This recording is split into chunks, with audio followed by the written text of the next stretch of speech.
ఏపీలో ఓ విద్యార్థిని టీచర్ను చెప్పుతో కొట్టింది. ఫోన్ విషయంలో ఇద్దరి మధ్య తలెత్తిన గొడవ కొట్టుకునే వరకు వెళ్లింది. ఈ ఘటనకు సంబంధించిన దృశ్యాలను అక్కడే ఓ వ్యక్తి తన సెల్ ఫోన్లో రికార్డ్ చేయడంతో ఈ విషయం బయటపడింది. ప్రస్తుతం ఈ వీడియో సోషల్ మీడియాలో తెగ వైరల్ అవుతోంది.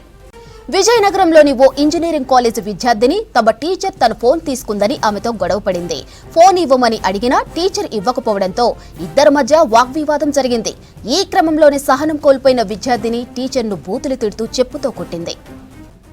స్టూడెంట్ చర్యతో ఏమీ అర్థం కాని టీచర్ కూడా గట్టిగానే ఆమెను ఎదుర్కొంది. ఇద్దరి మధ్య కాసేపు ఘర్షణ జరిగింది. వెంటనే అక్కడే ఉన్న విద్యార్థులు అడ్డుకోబోయారు. ఆగ్రహం తట్టుకోలేక టీచర్ కూడా విద్యార్థినిపై చెయ్యి చేసుకుంది.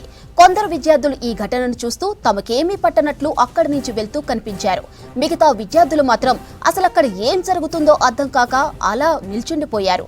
మొత్తానికి ఈ ఇష్యూ కాలేజీలో పెద్ద చర్చకే దారితీసింది. టీచర్ విద్యార్థిని మధ్య గొడవకు దారితీసిన పరిస్థితులపై కాలేజీ యాజమాన్యం ఆరా తీసినట్లు తెలుస్తోంది.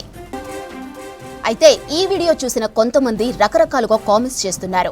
మెజారిటీ పీపుల్ స్టూడెంట్ తీరును తప్పు పడుతున్నారు. ఎంత కోపం ఉన్నా ఫోన్ ఇవ్వకపోతే కాలేజీ మేనేజ్మెంట్ కు కంప్లైంట్ చేయాలి, కానీ చెప్పు తీసుకొని కొట్టడం ఏంటి అని చాలా మంది ప్రశ్నిస్తున్నారు. ఈ తరం పిల్లలు తమ గురువులకి ఇచ్చే గౌరవం ఇదేనా అని మరికొందరు ప్రశ్నిస్తున్నారు.